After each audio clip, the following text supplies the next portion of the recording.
The next Eastern religion we're going to take a very brief look at is Hinduism.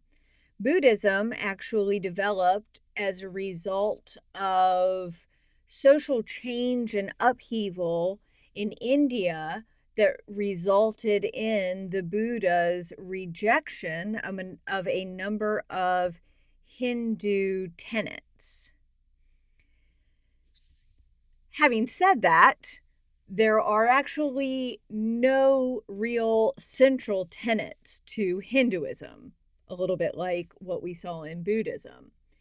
What we do know is Hinduism is, in fact, the oldest living religion. It dates back 3,000 years and is still going strong today. There is no common creed, founder, text, or deity within Hinduism. There is very little that's common among the various Hindu sects. Hindus can be polytheistic, having many gods. They can be monotheistic, having just one.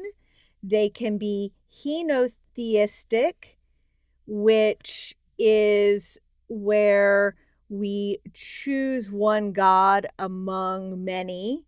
And it can be atheistic, where there's just no god whatsoever. Okay, so you get to take your pick within the Hindu religion.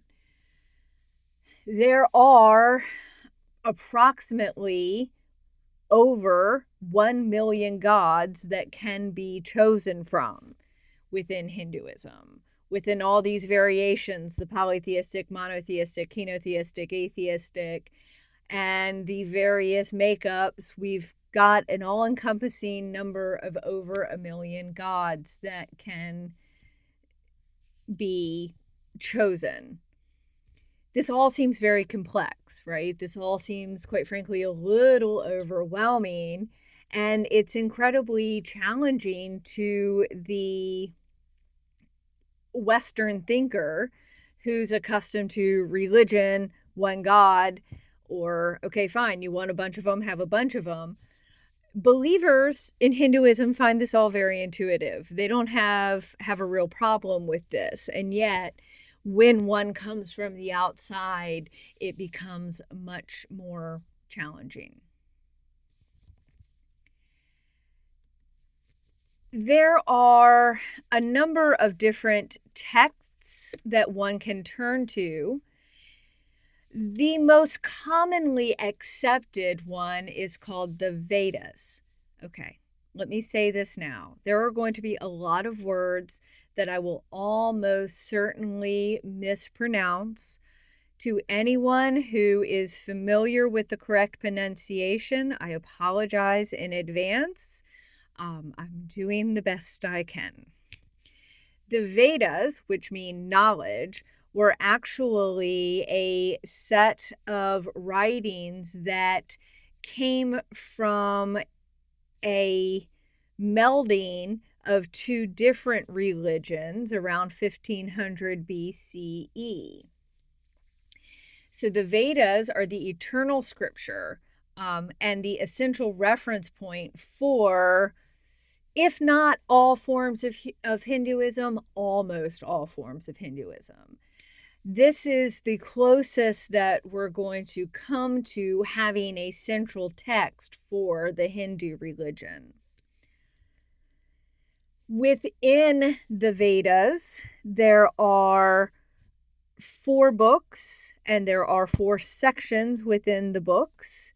The Upanishads are a section of the Veda books, and this is where we get our philosophical and religious speculations.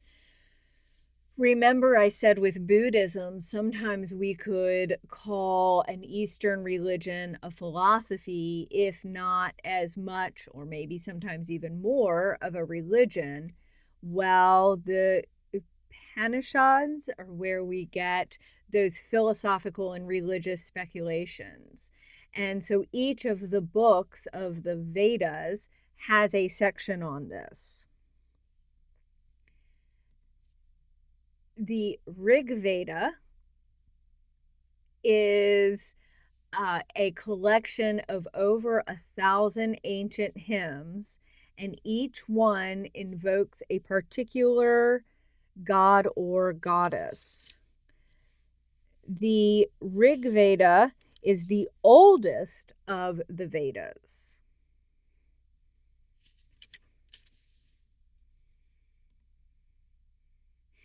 The Mahabharata, I apologize, is the longest poem in existence.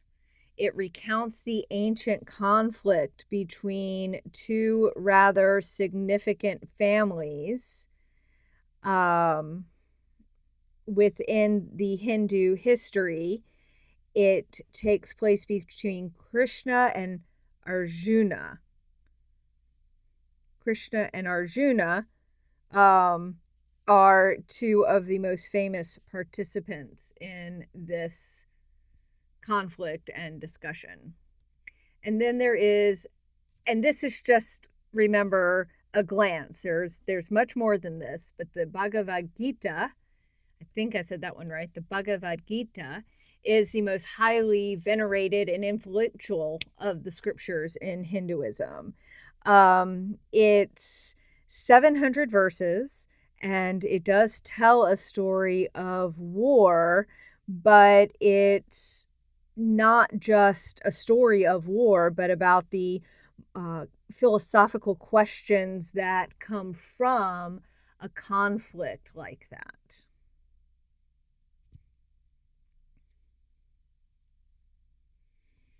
Okay, so these are the highlights, remember. We are not in any way getting a full and comprehensive view of Hinduism or Buddhism or Taoism. All right, so Hindus believe at death, our soul or self, they call the Atman, is reincarnated. Each life that our soul lives involves pain and misery. It's just simply part of mortal existence. We can, if you can tell, we can see some of the correlations between this and Buddhism, although, so Buddhism probably took some of these ideas and they abandoned others. The goal is liberation from what they call samsara, which is basically that reincarnation. It's that repeating cycle of deaths and rebirths. I die, I'm reborn, I die, and I'm reborn. Well, what I really want is to be free of that. I want to die and stay dead. Karma helps with this. Karma means that our present life and our future lives are informed by what we do and what we desire. Again, I expect that y'all are familiar with the word, at least karma, if you didn't truly understand its meaning. Karma, we think, well, if somebody's going to, it's like cutting me off on the highway, speeding down the road, and then we see they got pulled over by the cops. We're like, karma, right? I might do something really nice in hopes that I'll get something nice down the line. Karma. So the Hindus believe that that is actually what regulates samsara. When we think of, oh, I'm such a bad person, I'm going to be reborn as a dung beetle, or with any luck, Hitler was born reborn as a dung beetle. It's that notion that karma is what's going to result in our future lives being good or bad. And the idea is that if you continue to lead a better and better life, like this life is a good one, I come back and I lead an even better life, and I come back and I lead an even better life, then one day I will be free of that cycle of reincarnation and I will be done. Does that make sense? So again, this is sort of the basic underlying belief. And of course, there's far more complexity to the Hindu religion than just this, especially when we take into the various ways somebody can be a Hindu, the various gods one may or may not believe in, etc., etc. Does that make sense?